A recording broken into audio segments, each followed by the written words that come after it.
Hi, ഇന്ന് പറയാൻ പോകുന്നതേ ഗൾഫ് മേഖലയിലെ ഒരു അത്ഭുത മരത്തെക്കുറിച്ചാണ്. 400 വർഷം പഴക്കമുള്ള ബഹ്റൈനിലൊരു ട്രീ ഓഫ് ലൈഫ് എന്ന് പറയുന്നൊരു മരമുണ്ട്. എന്താണെന്നല്ലേ അതിൻ്റെ ഇത്ര അത്ഭുത കാര്യം? അതായത് ഈ മരം ബഹ്റൈനിലുള്ള ഒരു മരുഭൂമിയുടെ മുകളിലുള്ള ഒരു മലയുടെ മുകളിലാണ് നിൽക്കുന്നത്. ബഹ്റൈൻ എന്ന് പറഞ്ഞാൽ നിങ്ങൾക്കറിയാം, വളരെ കുറച്ച് മഴ പെയ്യുന്ന സ്ഥലമാണ്. ഈ മഴയില്ലാത്ത വെള്ളമില്ലാത്ത സ്ഥലത്ത് വളരെ സമൃദ്ധമായ ഇലകളോടുകൂടി വളരുന്ന ഒരു മരമാണ് ട്രീ ഓഫ് ലൈഫ് എന്ന് പറയുന്നത്. ഈ മരത്തെ ചുറ്റിപ്പറ്റി ഒരുപാട് കഥകളുണ്ട്.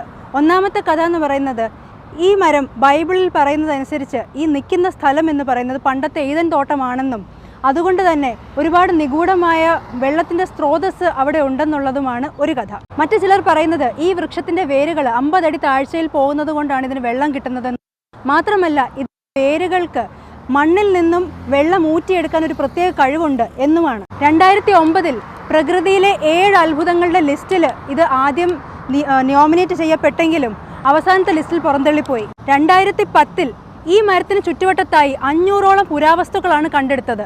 ഒരുപാട് നിഗൂഢത നടന്നതാണ് ഈ സ്ഥലം എന്ന് പറയുന്നത് വെറുതെയല്ല. 1991 ഇറങ്ങിയ ഒരു ഇംഗ്ലീഷ് ചിത്രമുണ്ട്, LA സ്റ്റോറി.